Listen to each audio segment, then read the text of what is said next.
जय हिंद दोस्तों। मैं संदीप आप सभी का अपने YouTube चैनल ज्ञान आरबीएल में स्वागत करता हूं। दोस्तों आपको पता है आपके यूपीएसआई, एएसआई और यूपी टेट का भी कल एग्जाम है, तो उसके लिए हमने एक फास्ट रिवीजन दोस्तों एक वीडियो निकाली थी। ठीक, अभी सुबह हमने डाली है हिंदी की, जिसमें हमने केवल और केवल मात्र 1 घंटे में दोस्तों पूरा का पूरा हिंदी कवर कर दिया है। ठीक है, तो अगर उसे देखना है तो उसे देख सकते हैं, लिंक नीचे देंगे, या दोस्तों आप जरूर देखिएगा उसे हमारे रिक्वेस्ट से। और एक चीज़ बता दें कि हमने दोस्तों आपको पता है कि यूपीएसआई में बहुत ज़्यादा मेहनत किया है। ठीक है, यूपीएसआई के लिए बहुत ज़्यादा मेहनत किया है। आपसे कहते हैं कि एक दोस्तों हमारा दूसरा चैनल भी है जिसका नाम है ज्ञान एजुकेशन आरबीएल, उसका लिंक भी हम नीचे दे देंगे। अगर हो सकता तो आप सब्सक्राइब कर लीजिएगा, बाकी आपकी इच्छा के अनुसार है। ठीक है, बाकी मैं कुछ नहीं कहना चाहता, तो चलिए शुरू करते हैं वीडियो को। और बता दें कि अगर पहली बार आए हैं तो चैनल सब्सक्राइब कर लीजिएगा, बेल आइकन अवश्य प्रेस करिएगा और जाइए प्लेलिस्ट पे, वहाँ हमने एएसआई वालों के लिए भी अलग से प्लेलिस्ट बना दिया है। अगर एएसआई वाले भैया देख रहे हैं तो वो उस प्लेलिस्ट को जाकर पढ़ सकते हैं, और एसआई वाले एसआई क्विक रिवीजन के नाम से हमने बना दिया। चलिए वर्णमाला देखते हैं।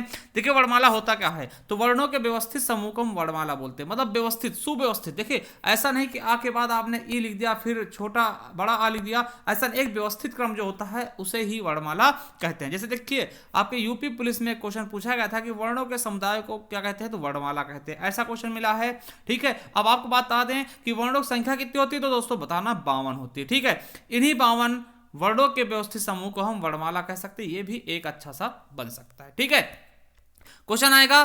देखिए एक बार वीडियो में पूछा गया था कि वर्णों के कितने प्रकार होते हैं। दोस्तों हिंदी में ध्वनियों के प्रकार कितने, तो 2 ही होते हैं। कौन कौन से? स्वर और व्यंजन। ठीक है, कौन कौन से? स्वर और व्यंजन। अगर हम बात करते हैं दोस्तों टोटल कितने हैं वर्ण, तो 52 है। कितने हैं? 52 है।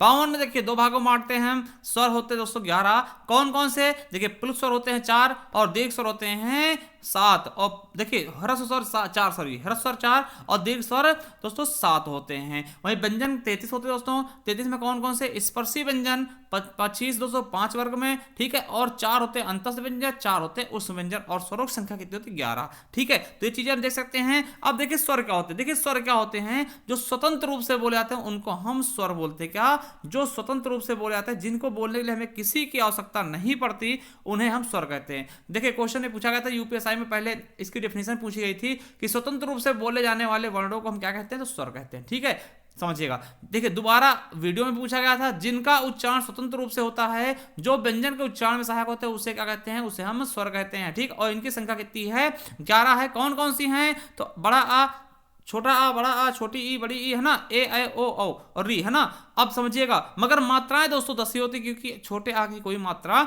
नहीं होती। भेद देखिए, भेद इनको हम 3 भागों में बांटते हैं, ह्रस्व स्वर, दीर्घ स्वर, प्लुत स्वर। ह्रस्व स्वर क्या होते हैं दोस्तों? जिन स्वरों के उच्चारण में हमें कम समय लगता है उन्हें हम ह्रस्व स्वर बोलते हैं। और ह्रस्व स्वर को दोस्तों हम लघु स्वर कहते हैं, छोटा स्वर भी कहते हैं, एक मात्रिक भी कहते हैं, मूल स्वर कहते हैं। ठीक है, इनकी संख्या कितनी है? आ ई उ री 4। ठीक है, याद रखेंगे, थोड़ा सा फास्ट रिवीजन कर रहे हैं इसलिए हम ज्यादा समय नहीं देंगे। ज्यादा बेहतरीन ढंग से देखना चाहते हैं दोस्तों, आप डालिएगा ज्ञान आरबीएल वर्णमाला। ठीक है, आ जाएगा। चलिए फिर प्ले लिस्ट पे जाके देख सकते हैं। देखिए दीर्घ स्वर कहते हैं जिनके उच्चारण में हमें ह्रस्व स्वर से थोड़ा ज्यादा समय लगता है, मतलब जो पहले वाले ह्रस्व स्वर थे आ ई उरी, उनसे थोड़ा ज्यादा समय लगेगा, उन्हें हम दीर्घ स्वर कहते हैं। इन्हें हम गुरु स्वर भी कहते हैं, बड़ा स्वर भी कहते हैं, द्विमात्रिक स्वर भी कहते हैं, और संधि स्वर भी कहते हैं। इनकी मूल संख्या कितनी है? 7 है। देखिए 11 में से 4 घटा दो, जो बचेंगे दोस्तों यही हो जाएंगे। कभी कभार दोस्तों मूल दीर्घ स्वर पूछ लेता है, तो मूल दीर्घ स्वर की संख्या कितनी है? 3 है। ऐसा क्वेश्चन भी बना है। देखिए जैसे कि आपको पता है यूपी SSC वीडियो में। ठीक है, तो मूल दीर्घ स्वर कौन होते हैं दोस्तों? आपको बता दें, बड़ा आ मिलकर किससे बनता है? आ और आ से, इसीलिए मूल दीर्घ स्वर बोलते हैं। और छोटी ई, देखिए छोटे ई छोटी ई से मिलकर बड़ी ई बनता है, और छोटा ऊ मिलकर बड़ा ऊ। तो मूल दीर्घ स्वर कितने हैं? 3 है। बड़ा आ, बड़ी ई, बड़ा ऊ। ठीक है, चलिए प्लुत स्वर का कोई ज्यादा मतलब होता नहीं दोस्तों। यहाँ पे आपको पता है ओम जैसे लिखते हैं, तो ये दूर को पुकारने के लिए प्रयोग में आता है इसके आकार का। इसका दोस्तों हिंदी में अब यूज नहीं होता है, संस्कृत में होता है। ठीक है, संयुक्त स्वर पूछाते हैं। देखिए संयुक्त स्वर क्या होता है दोस्तों? 2 अलग अलग स्वरों के मिलने से जो एक स्वर का निर्माण होता है उन्हें हम संयुक्त स्वर बोलते हैं। जैसे कि ए ऐ ओ औ। देखिए आ और ए मिलके दोस्तों, आ और ई मिलके ए बन गया, और ए किससे मिलकर बना? आ ए से मिलके, और ओ किससे मिलकर? आ ऊ से मिलके ओ, और आ ओ से मिलके औ बन गया। ठीक है, तो ये दोस्तों आप देख सकते हैं, ये हैं आपके संयुक्त स्वर। ठीक है, उसके अलावा दोस्तों आगत स्वर भी होते हैं। देखिए आगत स्वर का होता है इस स्वरों को विदेशी स्वर या मेहमान स्वर भी कहते हैं, जैसे कि आपको पता है ये वाला स्वर और ये वाला स्वर, जैसे कॉलेज में ये लगता है, आंख में ये वाला स्वर लगता है ना, इनको हम आगत स्वर बोलते हैं। और आपको बता दें ये एकमात्र दोस्तों अंग्रेजी का स्वर होता है, ठीक है, एकमात्र वर्ण अंग्रेजी का होता है जो ये लगता है कॉलेज में, ठीक है। चलिए अब देखिए जात के आधार पे दो तरीके होते हैं, स्वजाति सजातीय स्वर और विजातीय स्वर। सजातीय मतलब समान जाति के, जैसे आ ई उ। विजातीय मतलब अलग अलग जाति के, ठीक है, ये चीज समझ गए होंगे। उत्पत्ति का आधार दोस्तों दो प्रकार के मूल स्वर और संधि स्वर। देखिए मूल स्वर आ ई उरी होते हैं, चार होते हैं, और संधि स्वर जिनका संधि में प्रयोग होता है, जैसे बड़ा आ, बड़ी ई, बड़ा उ, ए आई ओ औ। देखिए ये दीर्घ स्वर में दोस्तों बड़ा आ का होता है, ये देखिए दीर्घ स्वर में बड़ा आ और दीर्घ में बड़ी ई और बड़ा उ, ये बनते हैं आ मिलके बड़ा आ ई मिलके बड़ी ई उ मिलके बड़ा उ, दीर्घ स्वर दीर्घ संधि में, ठीक है। गुण संधि में दोस्तों ए मिलता है आ ई से मिलके, और ए मिलता है वृद्धि में, औ मिलता है वृद्धि में गुण में, और दोस्तों औ मिलता है वृद्धि में, ये देख सकते हैं, इसलिए इनको वृद्धि संधि स्वर भी कहते हैं। जीव से दोस्तों तीन भागों में बांटते हैं, जीव के आधार पर हम स्वरों को तीन भागों में बांटते हैं, अग्र स्वर, मध्य स्वर, पश्च स्वर। जो आगे से बोले जाएंगे वो अग्र स्वर होंगे, ठीक है। मध्य स्वर केवल आ होता है, और पश्च स्वर दोस्तों पीछे वाले जिनको हम तीन से लिखते हैं दोस्तों वो पश्च स्वर होते हैं, आ को छोड़ करके, ठीक है। चलिए होस्ट के आधार पे दोस्तों ये दो प्रकार के होते हैं। होस्ट मतलब ऐसे हम बोलते हैं दोस्तों जिनको बोलने पे हमारा होंठ गोल हो जाए उनको हम वृत्तमुखी, और जिनको बोलने पे हमारा मुख गोल ना हो वो अवृत्तमुखी होंगे। देखिए वृत्तमुखी कौन कौन से जाएंगे दोस्तों, आप बोलिए ऊ बड़ा ऊ ओ औ, है ना, ये क्या होंगे, इनको बोलेंगे दोस्तों हमारा होंठ गोल नहीं, हमारा होंठ क्या होता है, गोल हो जाता है ना, ऊ बोलिए ऊ ओ, है ना। अब देखिए इनको बोलेंगे हमारा होंठ गोल नहीं होगा, आ बड़ा आ ई बड़ी ई री, है ना, इनसे गोल नहीं होगा, तो इसीलिए आवर्तमुखी हो जाएंगे, ठीक है। मुख के आधार पे आपको पता है चार प्रकार के होते हैं।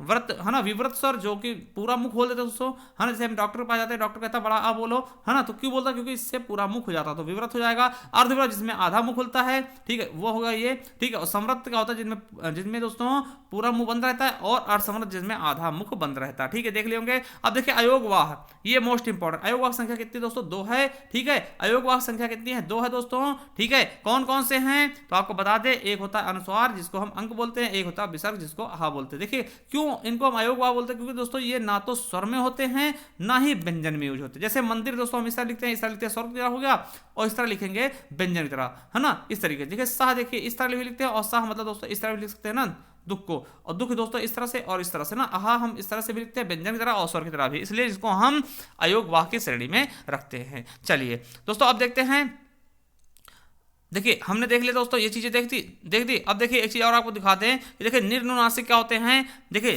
जिनमें दोस्तों केवल हवा से, मुख से हवा निकलती है, कहाँ से, देखिए निर्नुनासिक क्या होता है, जिनमें हवा केवल मुख से निकलती है, ठीक है, जैसे कोई भी चीज जिसमें बिंदी ना लगी हो, ठीक है। अनुनासिक क्या होता है दोस्तों, जिनमें नाक और मुंह दोनों से निकलते हैं, जैसे कि गाँव हो गया, ये देखिए चंद्रबिंदु वाला, ठीक है। और अनुस्वार का होता है जिनमें केवल नाक से निकलती है, समझिएगा, केवल मुख से निर्नुनासिक, और नाक और मुख से अनुनासिक, और दोस्तों केवल नाक से अनुनासिक, है ना। और दोस्तों नासिक क्या होते हैं, इनकी संख्या 5 होती है, ठीक है, पंचम अक्षर वाले। अब देखिए यहां से देख सकते हैं कंठ तालब्य, कंठ में कौन से आते हैं, आहा, है ना, तालब्य होते हैं ई, और री होता है मूर्धन, ऊ होता है कौन, ओष्ठ होता है, कंठोष्ठ कौन होते हैं, कंठ तालब्य कौन होते हैं दोस्तों, ए आई, और कंठोष्ठ क्या होते हैं, ओ औ, और अनासिक क्या होता है, अंक, ठीक है। चलिए और सभी स्वर क्या होते हैं, अल्पप्राण होते हैं। चलिए अब व्यंजन देखते हैं दोस्तों, व्यंजन क्या होते हैं, व्यंजन क्या होते हैं दोस्तों, इन्हें स्वरों की सहायता बोला था, ठीक है। जैसे स्वर की सहायता बोले जाने वाले वर्णों को हम क्या बोलते हैं, व्यंजन। देखिए इससे में का बोलना है तो का में जरूर दोस्तों छोटा आ होगा, ठीक है, व्यंजन में स्वर जरूर होगा, ये चीज आप याद कर लेंगे। और एक चीज और याद रखेंगे दोस्तों, पिछली बार पुलिस में पूछा गया था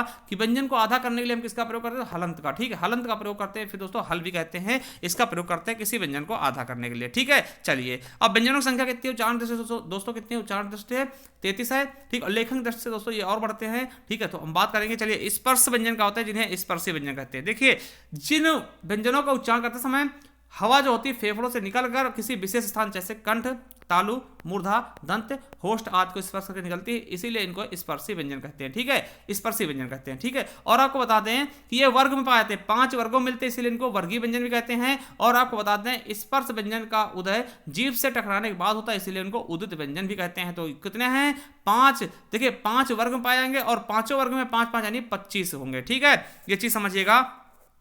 और ये एक बार देख लीजिएगा, इसको आप देखिएगा, ये सारे आप स्क्रीनशॉट ले सकते हैं।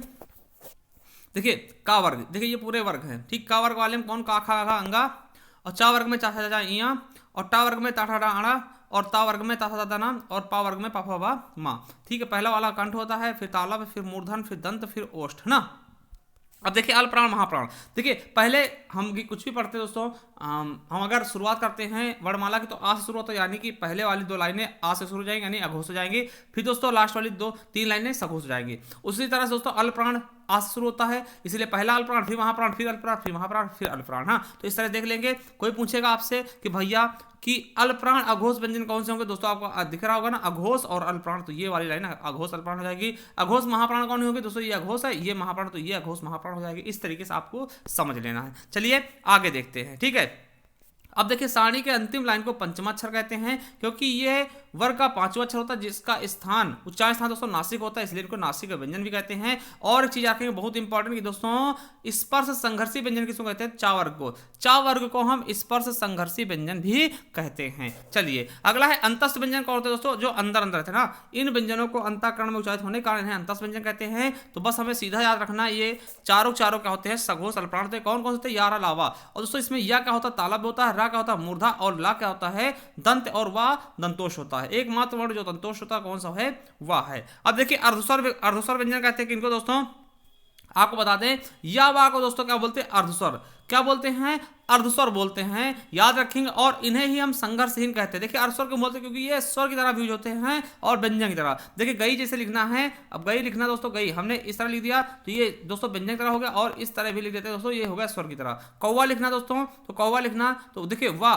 यहाँ पे आ वाह भी हो गया स्वर की तरह, व्यंजन की तरह, और आ लिख देंगे, कोई दिक्कत नहीं। इसलिए दोस्तों इनको बोलते, तो याद रखेंगे अर्धस्वर कौन से होते हैं, या वाह होते हैं। इन्हीं को हम संघर्षहीन भी कहते हैं। लुंठित या प्रकंपित व्यंजन किसको कहते हैं, रा को। और पार्श्विक क्या होता है दोस्तों, ला होता है। पार्श्विक क्या होता है, ला होता है। अब देखिए उष्म व्यंजन देखते हैं, उसमें संघर्षी बोलते हैं इनको, ठीक है। उसमें संघर्षी, इनकी संख्या कितनी होती है दोस्तों, 4 होती है। कौन से, तीनों सा हो जाएंगे दोस्तों, सा सा सा और हा हल, ठीक है। देखिए अघोष महाप्राण होते हैं तीनों सा, और सघोष महाप्राण होता है हा हल। अब देखिए एक चीज याद रखेंगे, सा सा सा हा, देखिए सरौता वाला सा का दंत होता है, और सीटी वाला तालब होता है, और खड़कोड़ा वाला मूर्धा होता है, और हा हल क्या होता है, कंठ होता है, ठीक है। और दोस्तों एक चीज याद रखेंगे, हा को ही हम स्वरयंत्र या फिर काकल्य व्यंजन भी कहते हैं। क्वेश्चन पूछा गया था आपका फॉरेस्ट गार्ड में कि हा को हम क्या बोलते हैं, तो काकल्य व्यंजन बोलते हैं, ठीक है। चलिए याद रख लेंगे बिल्कुल अच्छे से। अब देखिए शुद्ध वर्तनी में पूछते हो तो सा सा का किस तरह से हम लिखते हैं, तो आपको बता दें इसी क्रम में इनका उच्चारण होता है, ठीक है। इसी क्रम में आप सा लिखते हैं, शासन लिखते हैं, पहले सीटी वाला आएगा फिर सरौता वाला ना, इसी क्रम में। शीर्षक में देखिए पहले सीटी वाला आएगा, फिर दोस्तों सरौता वाला नहीं तो फिर खड़कोड़ा वाला आ जाएगा। इस तरीके से इसी क्रम में लिखते हैं। चलिए संयुक्त व्यंजन दोस्तों आपको पता होना चाहिए कि संयुक्त व्यंजन कितने हैं, 4 हैं, ठीक है। ये किससे मिलकर बनता है, तो 2 अलग अलग व्यंजनों से मिलकर दोस्तों संयुक्त व्यंजन का निर्माण होता है, आपको पता होना चाहिए। जैसे छा, छत, त्रंग, ग्यास्रा, दोस्तों ये 4 होते हैं। छा मिलकर किससे मिलकर बनेगा दोस्तों, का और खड़कोड़ा से। का और का के नीचे देखिए हलन जरूर होगा, का और शा से छा बन गया। त्रा किससे मिलकर, ता और रा से त्रा मिलेगा, और जा और यहाँ से जा बनेगा। देखिए कभी कभार पूछता दोस्तों कि का के बाद कौन सा वर्ण आएगा, तो का के बाद क्या होता है दोस्तों, छा छत्री आता है, ठीक है, छा छत्री, ठीक है, डिक्शनरी में। चलिए देख लिया कि संयुक्त व्यंजन कितने हैं, 4 हैं। संयुक्त स्वर कितने थे, वो भी 4 थे, ए आई ओ औ, है ना। यहाँ पे छत्रंग ग्यासरा। चलिए द्विगुण व्यंजन क्या होता है दोस्तों, देखिए द्विगुण व्यंजन आपको पता है कि जो ये व्यंजन होते हैं डा और ढा, इन्हीं के नीचे बिंदी रखने पे द्विगुण हो जाते हैं, ठीक है। और ये बिंदी को हम क्या बोलते हैं, ताड़न जात। तो आपको बता दें इन्हीं व्यंजन को हम द्विगुण बोलेंगे, उत्क्षिप्त बोलेंगे, और नवविकसित व्यंजन भी कहते हैं। एक चीज याद रखना कि इन व्यंजनों को, जैसे जो डा ढा होते हैं दोस्तों, इनके नीचे बिंदी रखती है, इनको हम कभी आधा नहीं कर पाते, ठीक है। और ना ही इनसे कोई नया स्वर बनता है, और ये तुर्की भाषा शब्द कहलाते हैं। जैसे सड़क, पढ़ना, गाड़ी, गढ़, आजमगढ़, यहाँ पे प्रतीक होते हैं दोस्तों, और इनको हम इंग्लिश में आर से लिखते हैं, ठीक है। ऐसे दोस्तों हम क्या से डी से लिखते डा, मगर दोस्तों ये अढ़ा होगा तो इसको हम आर से प्रदर्शित करते हैं, ठीक है। अगला है दोस्तों ग्रहित या फिर आगत या ग्रहित व्यंजन। आपको पता है जो अरबी फारसी होते हैं जिनके आगे नुक्ता चिन्ह लगता है, जैसे का, खा, गा, जाफा, है ना, ये होते हैं दोस्तों, इनको संघर्षी व्यंजन में रखते हैं, ठीक है। चलिए तो इनके पीछे हम आगे लगाते हैं चिन्ह, है ना। जैसे बहुत बड़ा अंतर होता है दोस्तों, देखिए इन बिंदी का बहुत बड़ा अंतर होता है। जैसे देखिए खुदा, खुदा मतलब खुदाई, और दोस्तों बिंदी लग जाए खुदा हो जाएगा दोस्तों, ये ईश्वर होता है। जैसे जीना क्या हो, जिंदा रहना, और जीना लगा दिया सीढ़ी हो गया, ठीक है। इस तरह से दोस्तों राज क्या हो, शासन, और राज दोस्तों रहस्य हो गया, ठीक है। रज हो गया मिट्टी, और रस दोस्तों क्या हो गया, धन हो गया। तो ये इससे दोस्तों नुक्ता चिन्ह का भी बहुत बड़ा योगदान होता है। अब दोस्तों बात करते हैं वर्णों के उच्चारण स्थान की। तो याद रखेंगे अकु विसर्जनीय नाम कंठा, यानी आ बड़ा आ, का वर्ग वाले, और हा और आहा ये क्या होते हैं, कंठ होते हैं, ठीक है। ईच वैसा नाम तालु, ई बड़ी ई, चा वर्ग वाले दोस्तों चाहे चाचा, और या और शा ये क्या होते हैं, तालु होते हैं। लिट रसा नाम मूर्धा दोस्तों, है ना। री और टा वर्ग वाले और रा और सा वाले दोस्तों क्या होते हैं, खड़खड़ा वाला खा क्या होते हैं, मूर्धा होते हैं। तुलसा नाम दंता दोस्तों ता वर्ग वाले और ला और सा ये दंत होते हैं। उपनाम होस्ट ऊ से दोस्तों ऊ छोटा छोटा ऊ बड़ा ऊ पा वर्ग वाले दोस्तों ये क्या होते हैं, होस्ट होते हैं। कंठ ताला ए होते हैं। कंठोष दोस्तों ओ आओ होते हैं। और कंठोर है ना, कंठोष दंतोष दोस्तों वाह होता है और काकल्य होते हैं हा हल। ठीक है, तो ये दोस्तों समझ गए होंगे। अब देख सकते हैं दोस्तों, ये देखिए हिंदी में प्रयोग किए जाने विदेशी भाषाओं के, तो अंग्रेजी भाषा दोस्तों ये होता है आ, जैसे कॉलेज में लगता है। और तुर्की भाषा डाढ़ा होते हैं। और फारसी भाषा दोस्तों काखा जा फा दोस्तों जिनके नीचे बिंदी होती है। ठीक, तो ये चीज समझ गए होंगे। और दोस्तों आपको बता दें कि ये मुख से निकलने वाले अल्पप्राण महाप्राण इनके बारे में बता दें। अल्पप्राण कौन से होते हैं दोस्तों, पहला तीसरा पांचवा और अंतस्थ व्यंजन। ठीक है, महाप्राण कौन से होते हैं, दूसरा चौथा और उस व्यंजन महाप्राण होते हैं। ठीक है, तो ये देख चुके होंगे। अब देखिए घोष कौन से होते हैं दोस्तों, तो घोष दोस्तों 31 होते हैं टोटल। कौन से घोष या सघोष, तीसरा चौथा पांचवा अंतस्थ व्यंजन और सभी स्वर और हा, ये क्या होते हैं दोस्तों, सघोष या घोष होते हैं। ठीक है, और अघोष कौन से होते हैं दोस्तों, पहला दूसरा और दोस्तों सा। ठीक है, ये चीज याद रखेंगे। आपको बता दें सघोष अल्पप्राण कितने होते हैं, 14। और सघोष महाप्राण कितने होते हैं, 6 होते हैं। 14 कौन कौन से, तीसरा पांचवा और अंतस्थ व्यंजन। और दोस्तों सघोष महाप्राण कौन से, चौथा और हाहल। ठीक है, चलिए। और सघोष अल्पप्राण अघोष अल्पप्राण कितने होते हैं, केवल 5 होते हैं। ठीक है, पहला केवल। और दोस्तों अघोष महाप्राण केवल और केवल कितने होते हैं, 8 होते हैं, दूसरा और सा। ठीक है, देखिए संयुक्त अक्षर क्या होते हैं, पूछ लिया जाता है दोस्तों, जब प्रथम वर्ण स्वर रहित दूसरा वर्ण स्वर सहित होता है परंतु दोनों वर्ण असमान होते हैं। देखिए प्रथम वर्ण क्या होगा, स्वर सहित। देखिए स्वर रहित कैसे, मान लिया इसको लिखना तो ये आधा क्या है, आधा सा है। और दोस्तों का क्या है, पूरा है ना। मगर दोस्तों ये अलग अलग व्यंजन होना चाहिए। देखिए ये सा अलग वर्ण का है, ये अलग है ना। तो ये क्या होगा दोस्तों, संयुक्त अक्षर होगा। जैसे आपको पता है ना छाछत्री क्या संयुक्त अक्षर है, कैसे, ये का है, का हलंत है। और दोस्तों सासत है ना, ये ऐसे मिलकर बनता है ना। तो ये भी हो जाता है। मगर द्वित्व क्या होता है दोस्तों, द्वित्व में दोनों सेम होंगे। देखिए द्वित्व समझिएगा, प्रथम वर्ण स्वर रहित दूसरा वर्ण भी स्वर सहित होगा,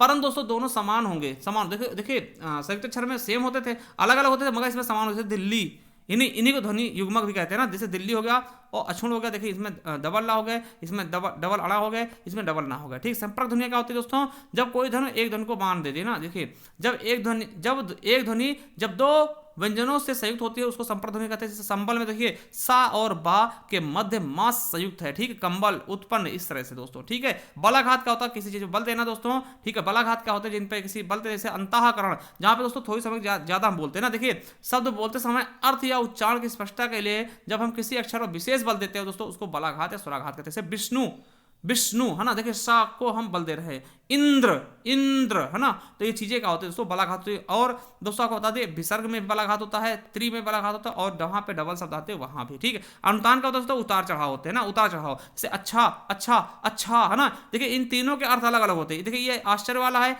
ये सिंपल वाला, ये प्रश्न पूछने वाला। ठीक, तो अनुतान मतलब किसी वर्ण के उसी तरीके से कई सारे मतलब जो मुंह का जो फेस का वो होता है दोस्तों, उसको चेंज करना। ठीक है, चलिए। अकारात्मक ध्वनि क्या होता है दोस्तों, अकारात्मक क्या होता है, जिनके लास्ट में अ होता है। ठीक, जैसे आम में लास्ट में आ है। देखिए आकारांत क्या होता है, सॉरी अकारांत क्या होता है, जिनके लास्ट में बड़ा होगा। इकारांत जिनके लास्ट में छोटी होगी, और इकारांत जिनके लास्ट में बड़ी होगी। तो इस तरीके से होते हैं। चलिए दोस्तों, थैंक यू, मिलते हैं नेक्स्ट वीडियो में। और एक चीज बता दें, जाइए प्ले स्टोर, वहां दोस्तों आप एक 2 घंटे वाली मैराथन दोस्तों आप हमारी संविधान की देख लीजिए वीडियो। और एक ही दोस्तों वीडियो जो अभी बनाई हमने 1 घंटे, उसको जरूर देखेगा। और आपको बता दें दोस्तों ये हमारी हिंदी की ई बुक है, अगर इसे परचेस करना है परचेस करते हैं। इसमें आपको सब कुछ मिल जाएगा, इसी से हमने पढ़ाया है। ठीक है, वर्णमाला होगा, विकारी शब्द जिनमें संज्ञा सर्वनाम क्रिया विशेषण, अविकारी शब्द क्रिया विशेषण, समुच्चय बोधक, संबंध बोधक, विस्माद बोधक, वाक्य, लिंग, वचन कारक, काल, वाच्य, समास, संधि, रचना, अलंकार, रचनाएं, सब कुछ शामिल होगा दोस्तों। अगर इसे परचेस करना है इस पर दोस्तों आप 50 रुपये पे कर सकते हैं और स्क्रीनशॉट भेज के हमसे ले सकते हैं, या फिर डायरेक्ट आप पे करके दोस्तों डायरेक्ट भी ले सकते हैं, जिसका लिंक हम नीचे